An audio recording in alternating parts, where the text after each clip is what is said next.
Channel केवल मनोरंजन के लिए हैं। हम किसी भी तरह के अंधश्रद्धा को बढ़ावा नहीं देते।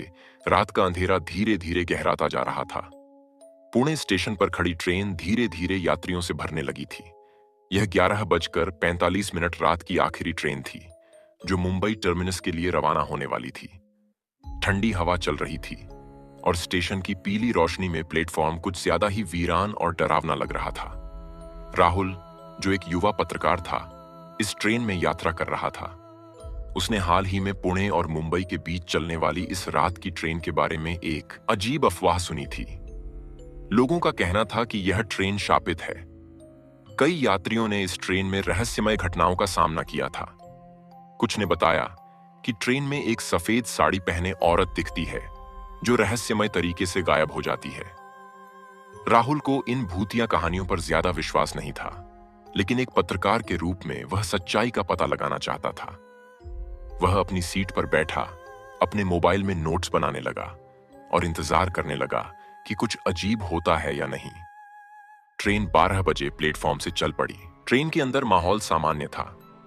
ज्यादातर यात्री या तो सो रहे थे या फिर अपने अपने मोबाइल में व्यस्त थे। लेकिन जैसे ही ट्रेन ने लोनावला पार किया, कुछ अजीब घटनाएं होने लगीं। राहुल को अचानक महसूस हुआ कि डिब्बे का तापमान एकदम गिर गया है। उसे ठंड लगने लगी, जबकि खिड़कियां बंद थीं। उसने इधर उधर देखा, पर सब कुछ सामान्य लग रहा था। तभी उसने देखा कि ट्रेन की खिड़की के शीशे पर एक धुंधली छाया झलक रही थी। पहले तो उसे लगा कि यह उसकी आंखों का धोखा होगा, लेकिन जब उसने ध्यान से देखा तो उसकी रूह कांप गई। वह छाया एक औरत की थी, जिसने सफेद साड़ी पहनी थी और उसके लंबे बाल बिखरे हुए थे। राहुल ने झट से अपने मोबाइल से फोटो लेने की कोशिश की, लेकिन कैमरा काम नहीं कर रहा था। तभी ट्रेन की बत्तियां झपकने लगीं और कई सीटों पर बैठे यात्री डर के मारे जाग गए। अचानक एक महिला की तेज चीख पूरे डिब्बे में गूंज उठी। राहुल ने अपनी सीट छोड़कर उस दिशा में दौड़ लगाई जहां से चीख आई थी। वहां पहुंचकर उसने देखा कि एक बूढ़ी औरत कांप रही थी और इशारे से खिड़की की ओर कुछ दिखाने की कोशिश कर रही थी। राहुल ने खिड़की से बाहर झांका, लेकिन वहां कुछ नहीं था। डर का माहौल बढ़ता जा रहा था। तभी ट्रेन में मौजूद एक बुजुर्ग यात्री ने कहा, यह कोई नई बात नहीं है, इस ट्रेन में अक्सर ऐसा होता है। राहुल ने उत्सुकता से पूछा, आप क्या जानते हैं इस बारे में?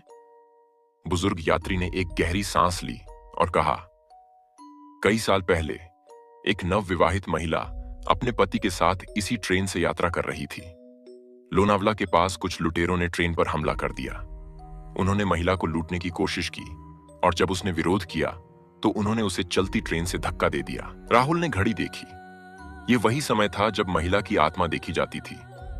ट्रेन धीरे धीरे मुंबई के करीब पहुंच रही थी, लेकिन इस घटना के बाद किसी ने भी अपनी सीट से हिलने की हिम्मत नहीं की। जब ट्रेन मुंबई टर्मिनस पहुंची तो सभी यात्री जल्दी जल्दी ट्रेन से उतर गए। राहुल ने तय किया कि वह इस घटना की पूरी सच्चाई जानकर ही रहेगा। लेकिन सवाल यही था, क्या आत्माएं वास्तव में होती हैं या यह सब सिर्फ अफवाहें हैं? यह रहस्य अभी भी अनसुलझा था।